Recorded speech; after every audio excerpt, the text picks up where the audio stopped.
Want to grow your own fresh vegetables at home? Like, share, and subscribe to Grow Your Own Vegetables for simple gardening tips. Well, hello, Stacey Murphy here with a video on a topic that I am sure you have experienced at least once in your life if you are a gardener. It is that I have been neglecting my garden for the last month. It's hard for me to say that, but it's true. So no judgment. This happens from time to time, right? Life gets in the way. There are some things that take priority. When your friends and family need your help and your support, you go and you do that, and you try to take care of your garden as best you can, but sometimes you have to go on unexpected trips, and that's what happened to me. And so for the last month, I've really not been around for my garden, and I've asked, people to water it for me and to take care of little pieces of it, but really it's been neglected. So what do you do when you come back to a garden after neglecting it for a little while? Most likely what you're going to find is that you're probably going to have some pest or disease issues because you haven't been around to notice those things. And that's exactly what happened to me. So what I recommend, if you have neglected your garden a little bit, again, no judgment, it happens. So what you do is you go back to your garden, take a moment. You can feel the heartbreak, right? If there's some plants that have died, feel that heartbreak. I know that that happens. And I lost some plants. I'll tell you about it in just a minute. And then take a moment to see what is still vital in your garden and what can still thrive if you give it some attention. And so basically make a plan of action and just go for it. Don't dwell on this neglect, just move forward the best that you can. So here's what happened in my garden, just to give you a sense. The first thing that happened to me is that, yes, I had some diseases. So specifically to my tomatoes had some diseases, and I knew when I left that they were having some fungal spores on some of the leaves. And so I was staying ahead of it pretty well before I neglected. But when I came back, a lot of the plants were affected by some bacterial and fungal diseases. So what did I do? Well, essentially what I did with my tomatoes, they are indeterminate, which means they can grow forever. As long as the season is, they're just going to keep putting out new growth. So what I did is I came and I cut away all of the diseased parts of the plant very carefully. I washed and cleaned those scissors in between each plant, just in case each plant had a different disease.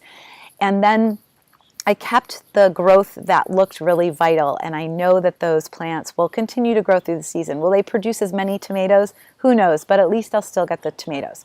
So that's what I did for my tomatoes, and I'm going to watch them carefully. I'm going to try to stay ahead of any of those diseases that are present. And I also noticed in my fertility cycle for the season, because I grow year-round and I don't have an off-season, it was really time to put down more organic matter. So I actually added 2 inches of compost to my bed as well to kind of help boost the soil fertility, because what we know is that healthy soil produces healthy plants. So I was hoping that combination of pulling away any diseased material and then infusing the soil with more organic matter would help those tomatoes thrive. And I went away this weekend after putting down that compost, and already the plants look healthier. So that's just incredible. All right, so that's what I did for my tomatoes. For the second thing that happened, this is kind of sad. So this is something that's never happened to me before, and it is actually not a matter of my neglect.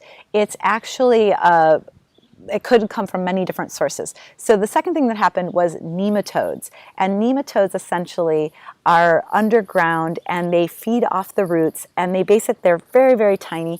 They insert themselves into those roots, and what will happen is the roots start to swell up. They get these like nodules, these nodes on the roots.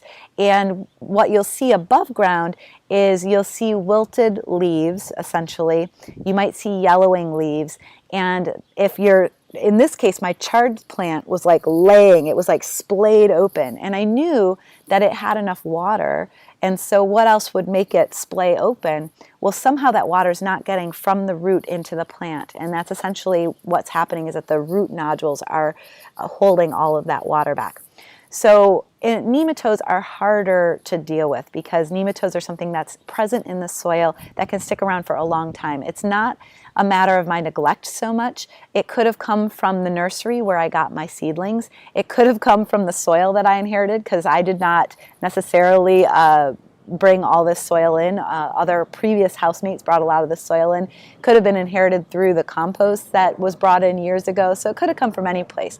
The trick with nematodes is that it's a long-term issue and it really takes a couple of years to get rid of it, and you need to kind of starve it out. So in the future, long-term, I'm going to have to think about crop rotations and crops that aren't susceptible to nematodes and plant those. There's some tomato varieties, there's lima beans, there's some other various crops, hot peppers, that are resistant to the nematodes, and so basically starving them out over the years might be a possibility. In the short run, what I'm doing is I'm watching the plants in this bed because I don't want to pull out everything. So I'm noticing that my Swiss chard is very affected, so I'm pulling those out where I can, leaving some in if they still look okay. And I'm replacing them temporarily with French dwarf marigolds, which are something that is less susceptible to the nematodes. There's different ways that it could be possible that this is helping.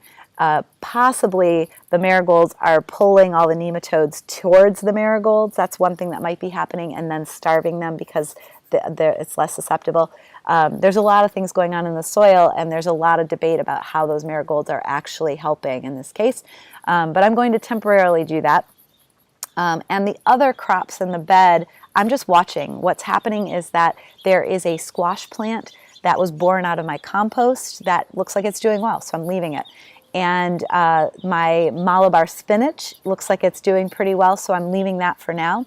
And there's one other crop, there is kale in the bed, but that leads me to my third issue. So the kale seems to be not affected by the nematodes, but my third issue is while I was gone, the rat population, we have tree rats in our area, and the summer explosion, they've been breeding and they've been everywhere, and they have eaten all of my parsley down to nubbins, and they ate my kale plants down to nubbins.